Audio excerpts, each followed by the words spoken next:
Hello students, welcome back to my channel के commerce classes.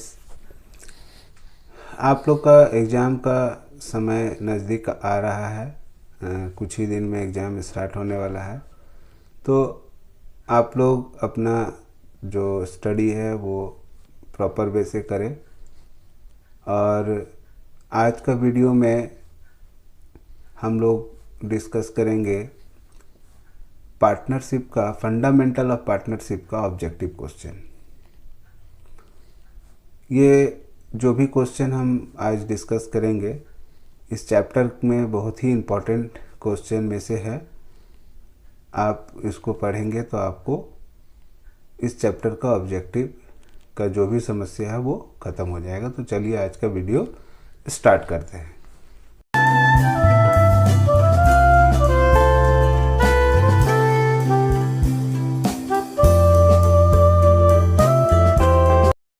सबसे पहला क्वेश्चन है पार्टनरशिप फंडामेंटल का।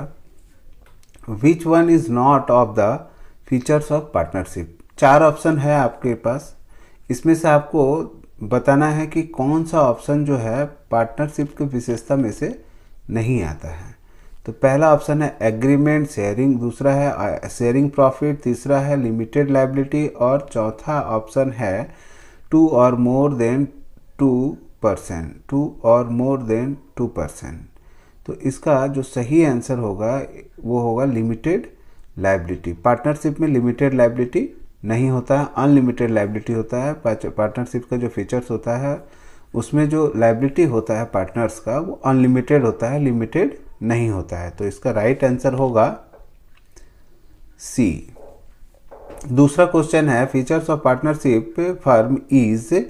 एक साझेदारी फर्म के लक्षण हैं, 4 ऑप्शन है, उसमें से आपको बताना है 2 और मोर पर्सन, यस ये ऐसा लक्षण होते हैं। Sharing profit and loss in the agreed ratio, ये भी सही है। प्रॉफिट शेयरिंग रेशियो को बांटना होता है, आपस में जो भी एग्रीड होगा, जो भी मतलब सहमति बनता है उस आधार पर उस रेशियो में हम लोग प्रॉफिट को बांटते हैं। सी है business carried on by all और any one of them acting for all, ये भी सही ऑप्शन है क्योंकि बिजनेस को एक आदमी चला सकता है सभी के सहमति पर, और उपरोक्त सभी। तो इसका आंसर होगा ये सभी जो ए बी सी में जो भी बात लिखा हुआ था वो सभी सही है, तो आंसर होगा डी। थर्ड क्वेश्चन है preparation of partnership agreement is written is compulsory, voluntary, partly compulsory, none of this. देखिए भाई, पार्टनरशिप में जो पार्टनरशिप डीड या एग्रीमेंट बनता है वो रिटन कोई ज़रूरी नहीं है, ये वॉलेंट्री होता है, ऐच्छिक होता है, ये कंपलसरी कभी नहीं होता है। अकॉर्डिंग टू पार्टनरशिप एक्ट 1932 में ऐसा कोई प्रावधान नहीं है कि पार्टनरशिप एक्ट आप लिख कर आपस में लिख कर पार्टनरशिप एग्रीमेंट बनाएं। ये मौखिक भी होता है, ये ऐच्छिक होता है क्योंकि आपका इच्छा है कि लिखित हो जाए तो अच्छा है, तो अच्छा है लिखित करा लेना अच्छा होता है, बट ये कहीं एक्ट में लिखा हुआ नहीं है। तो इसका आंसर होगा बी। साझेदारी के पूंजी पर देय ब्याज लिखा जाता है। Interest payable on the capital of the partner is recorded in. देखिए इंटरेस्ट हम लोग देते हैं पार्टनर्स को, इंटरेस्ट ऑन कैपिटल पे होता है पार्टनर्स को, तो वो हम लोग जब रिकॉर्ड करते हैं तो कहाँ रिकॉर्ड करते हैं ये आपको बताना है। पीएल अकाउंट में, रियलाइजेशन अकाउंट में, पीएल अप्रोप्रिएशन अकाउंट में, नन ऑफ दिस में। तो इसका आंसर सही होगा none, profit and loss appropriation account. The answer is C. Fifth question है the interest on partners capital account under fluctuating method is to be credited to. देखिए जब हम लोग कैपिटल अकाउंट बनाते हैं तो 2 मेथड से बनाते हैं, फिक्स्ड कैपिटल और फ्लैक्चुएटिंग कैपिटल। अगर interest on capital, interest on partners capital अगर हम लोग चार्ज करते हैं तो यहाँ आपसे सवाल किया जा रहा है कि फ्लैक्चुएटिंग मेथड अगर है, कैपिटल को डेवलप करने का जो मेथड है वो फ्लैक्चुएटिंग है, तो आप उसको कहाँ दिखाएंगे? फ्लैक्चुएटिंग है तो भाई पार्टनर्स कैपिटल अकाउंट में दिखाएंगे। ऐसे तो पीएल अकाउंट दिया हुआ है, इंटरेस्ट अकाउंट दिया हुआ है, नन ऑफ दिस। देखिए पीएल अकाउंट तो हम लोग बनाते हैं बट इंटरेस्ट अकाउंट भी बनाते हैं, अगर इंटरेस्ट ऑन कैपिटल अकाउंट चाहे तो बना सकते हैं, मगर हम लोग जो एंट्री करते हैं पार्टनर्स कैपिटल अकाउंट में जो इंटरेस्ट मिलता है वो पार्टनर्स कैपिटल अकाउंट में हम लोग चार्ज करते हैं। ठीक है, तो इसका राइट आंसर होगा सी। नेक्स्ट क्वेश्चन है, for the firm interest on Capitals, interest on partners drawing is an क्या है? आपको बताना है फर्म पर साझेदारों के आहरण पर ब्याज है, ब्याज जो हम लोग देते हैं ड्राइंग पर वो क्या है? फर्म के लिए ये एक्सपेंस है, इनकम है, लॉस है और गेन है। क्या है? ये इनकम होता है फर्म के लिए, जो पार्टनर होते हैं ड्राइंग करते हैं, ड्राइंग के बदले में इंटरेस्ट पे करते हैं किसको? फर्म को, तो फर्म का इनकम होता है। तो ये इसका आंसर होगा बी। ओके, नेक्स्ट क्वेश्चन है, in the absence of any partnership agreement, the profit and loss of the firm is divided in equally।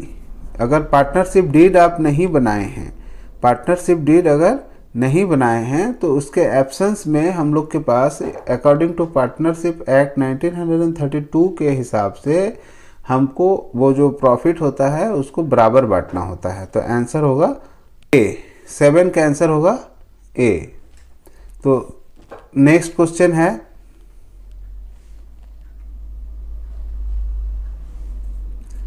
In partnership firm profit and loss are share. Partnership firm में हम लोग profit and loss को कैसे बांटते हैं, कहाँ बांटते हैं? पीएल अकाउंट में in the ratio of capital as per agreement और नन ऑफ दिस। प्रॉफिट को हम लोग एज पर एग्रीमेंट बांटते हैं, अगर एग्रीमेंट बना है तो एग्रीमेंट के हिसाब से बांटते हैं, अगर एग्रीमेंट नहीं बना है तो इक्वल बांटते हैं in the absence of partnership deed. तो 8 का आंसर होगा C. Profit and loss appropriation account is prepared. हम लोग लाभ हानि नियोजन खाता बनाया जाता है, किसके लिए बनाया जाता है? क्रिएट रिजर्व फंड के लिए, फाउंड आउट नेट प्रॉफिट के लिए, फाइंड आउट डिविजिबल प्रॉफिट के लिए, नन ऑफ दिस। देखिए, प्रॉफिट जानने के लिए तो अपने को पीएल अकाउंट बनाना पड़ता है, बट अगर पार्टनरशिप फर्म का बात करें तो पीएल अकाउंट बनाने के बाद जो नेट प्रॉफिट आता है उसका एप्रोप्रिएशन किया जाता है कि पार्टनर्स का सैलरी, पार्टनर्स का कमीशन, पार्टनर का प्रॉफिट, पार्टनर का इंटरेस्ट ऑन ड्राइंग, ये सभी को हम लोग बिजनेस का जो ऑपरेटिंग एक्सपेंस होता है उसमें हम लोग चार्ज नहीं करते हैं। ये नेट प्रॉफिट निकलने के बाद हम लोग पीएल एप्रोप्रिएशन अकाउंट में चार्ज करते हैं। तो 9 नंबर क्वेश्चन का आंसर होगा, हम लोग PL appropriation account divisible profit जानने के लिए करते हैं। 10 नंबर क्वेश्चन है, according to rule 10 of company miscellaneous rule 2014 the maximum number of member in a partnership shall be. देखिए, जो रूल बना हुआ है 2014 में कंपनी का, उसके आधार पर, कंपनी के आधार पर, बट पार्टनरशिप एक्ट 1932 में कोई प्रोविज़न नहीं है कि पार्टनर का मैक्सिमम पार्टनर कितना होगा। ठीक है, बैंकिंग में तो 10 होता है, अदर में 20 होता था, but according to partnership, according to company का जो रूल 14 बना है उसके हिसाब से 50 पार्टनर आप रख सकते हो मैक्सिमम। ठीक है, तो 10 का आंसर होगा ए। नेक्स्ट क्वेश्चन है 11 number question, which of the following is an appropriation of profit. ठीक है, which of the following is an appropriation of profit. निम्न में से कौन सा लाभ का नियोजन है? Interest on loan, salary, interest on capital और रेंट। देखिए, लाभ का जो एप्रोप्रिएशन हम लोग करते हैं वो इंटरेस्ट ऑन कैपिटल है। इंटरेस्ट ऑन लोन को हम लोग पीएल अकाउंट में दिखाते हैं, सैलरी को पीएल अकाउंट में दिखाते हैं, रेंट को भी पीएल अकाउंट में दिखाते हैं। तो एप्रोप्रिएशन के समय हम लोग कौन से अकाउंट को लेते हैं? इंटरेस्ट ऑन कैपिटल अकाउंट का। दैट इज 11 का आंसर होगा बी। नेक्स्ट क्वेश्चन है 12 नंबर क्वेश्चन। ठीक है, 12 नंबर क्वेश्चन है, partners current account is prepared when capital of partner is maintained under fluctuating basis, fixed basis, in both of the situation and none of this. देखिए किसी भी partnership का जब firm बनाते हैं, अकाउंट बनाते हैं और हम लोग करेंट अकाउंट खोलते हैं तो वहाँ पर हम लोग जो कैपिटल अकाउंट होता है वो फिक्स्ड होता है। जब फिक्स्ड कैपिटल अकाउंट मेंटेन करते हैं तभी हम लोग कैपिटल अकाउंट और करेंट अकाउंट दोनों खोलते हैं। तो 12 का आंसर होगा बी।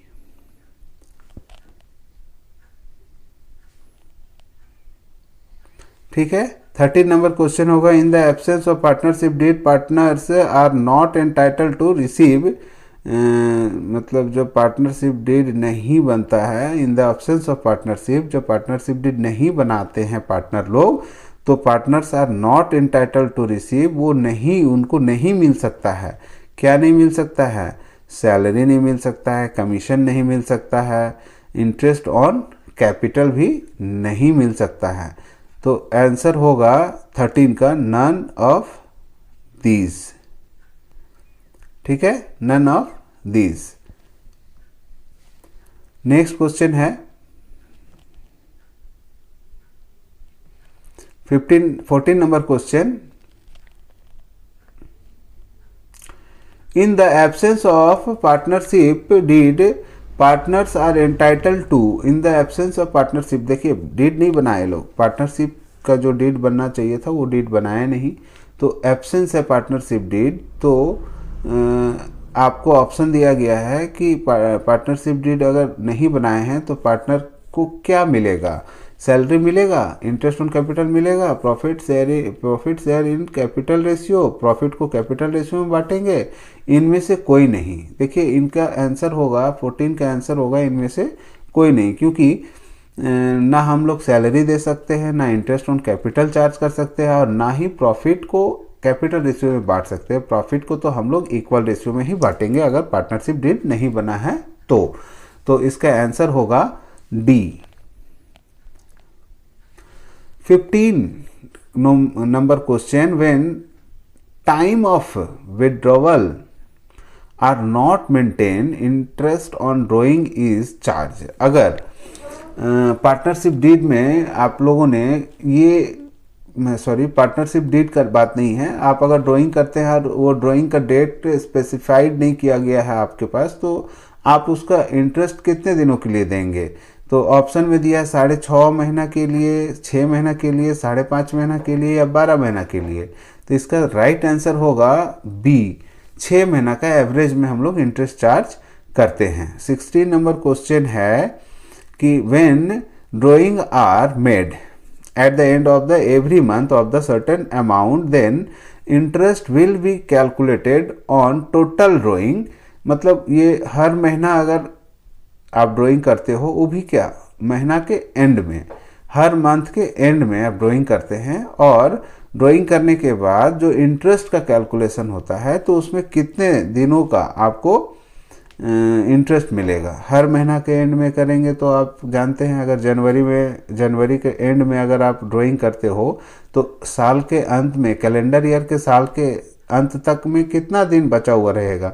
31 जनवरी को तो आपने ड्राइंग किया तो फरवरी पूरा बचा रहेगा, फरवरी, मार्च, अप्रैल, मई, जून, जुलाई, अगस्त, सितंबर, अक्टूबर, नवंबर, दिसंबर, दैट इज 11 मंथ। 11 मंथ को 2 से डिवाइड करेंगे हम लोग तो आएगा आपका 5.5 महीना, 5.6 मंथ। तो आपका आंसर होगा यहाँ सी, 16 का सी, 5.5 महीना के लिए आपको इंटरेस्ट कैलकुलेट होगा। तो 17 नंबर क्वेश्चन है, ए draws 1000 per month on the last day of every month. If the rate of interest 5%, then the total interest on drawing will be 325 होगा, 275 होगा, 300 होगा, 350 होगा। तो देखिए इसका कैलकुलेशन करना बहुत आसान होता है। सबसे पहले तो आप देख लीजिए, end of the every year लिखा है, last day of every month, मतलब लास्ट डे का मतलब 5.5 महीना अभी हम लोग कैलकुलेट किए थे। अब अगर आप 1000 रुपया हर महीना विड्रॉ करोगे, इंटू 12 करेंगे अगर, तो 12,000 रुपया आएगा। 12,000 को हम लोग इंटू करके अगर 5% निकालेंगे, 5% निकालेंगे तो 6,000 रुपया आएगा, सॉरी 600 रुपया आएगा, 600। अब 600 को 5.5 डिवाइडेड बाई 12 करेंगे अगर, तो ये कट जाएगा एक बार में, ये कटेगा 2 बार में, तो ये कटेगा फिर 50, 100 है 50, तो 50 गुना 5 250, और 50 गुना 5 इक्वल टू इधर हो जाएगा 225 रुपया। आप कैलकुलेट करके देखिएगा, 5.5 महीना मंथ होगा, 5% इंटरेस्ट होगा, टोटल अमाउंट ऑफ ड्राइंग होगा 12,000। तो आप इसको कैलकुलेट करके देख लीजिएगा, 275 इसका आंसर होगा। 18 नंबर क्वेश्चन है, which accounts are open when the capital are fixed. जब कैपिटल फिक्स होगा तो कौन से अकाउंट खोलेंगे? Only capital account, only current account, liability account, current capital और करेंट अकाउंट दोनों। देखिए, जब फिक्स कैपिटल अकाउंट मेंटेन होता है तो कैपिटल अकाउंट और करेंट अकाउंट दोनों खुलता है। दैट इज 18 नंबर का जो आंसर होगा, 18 नंबर क्वेश्चन का जो आंसर होगा वो होगा डी। 19 नंबर नेक्स्ट क्वेश्चन है, interest on drawing of partners is a interest on drawings of the partner is a, साझेदार के आरंभ पर ब्याज है, loss of business for business, profit for business, profit for to partner and loss to bank. देखिए, loss to bank, bank का तो कोई मतलब नहीं है। Loss of business, interest on drawing जो होता है पार्टनर, प्रॉफिट होता है बिजनेस के लिए, पार्टनर के लिए लॉस होता है, इसलिए सी ऑप्शन भी गलत है। तो आंसर होगा 19 का B. Fluctuating capital account is credited with, fluctuating capital मतलब कैपिटल फ्लैक्चुएट करेगा, मतलब करेंट अकाउंट नहीं बनाएंगे, खाली कैपिटल अकाउंट बनाएंगे। तो interest on fluctuating capital account है, तो उसमें बोला जा रहा है कि क्रेडिट में क्या आएगा, अकाउंट्स इन 4 ऑप्शन में से क्रेडिट में क्या आएगा? इंटरेस्ट ऑन कैपिटल आएगा, प्रॉफिट ऑन द ईयर आएगा, रिमेनिंग रेमुनरेशन ऑफ पार्टनर आएगा, और ऑल ऑफ दिस आएगा। देखिए, अगर हम लोग फ्लैक्चुएटिंग कैपिटल अकाउंट बनाते हैं तो इंटरेस्ट ऑन कैपिटल अगर चार्ज होता है तो क्रेडिट में आएगा, प्रॉफिट हुआ है तो भी क्रेडिट में आएगा, अगर रेमुनरेशन मतलब कमीशन सैलरी कुछ देते हैं पार्टनर को तो वो भी क्रेडिट में आएगा। तो 20 का आंसर होगा ऑल ऑफ दिस। ठीक है, ऑल ऑफ दिस। तो ये कुछ इंपॉर्टेंट क्वेश्चन था फंडामेंटल ऑफ पार्टनरशिप का। तो उम्मीद करते हैं आप लोग ये सारा क्वेश्चन अगर देखेंगे तो आप लोग को ज़रूर कुछ समझ में आएगा कि ऑब्जेक्टिव क्वेश्चन कैसा आ सकता है, या इस टाइप का क्वेश्चन आप लोग अगर देखेंगे तो ज़रूर एग्ज़ाम में आपको बहुत फ़ायदा होगा। अगर वीडियो आपको अच्छा लगा या ऑब्जेक्टिव समझ में आया कि चलो कुछ ऑब्जेक्टिव हो गया आपका, तो वीडियो को अपने दोस्तों में शेयर करिए। आप और चैनल में नए हैं तो चैनल को सब्सक्राइब कीजिए और वीडियो को लाइक कर दीजिए। Thank you.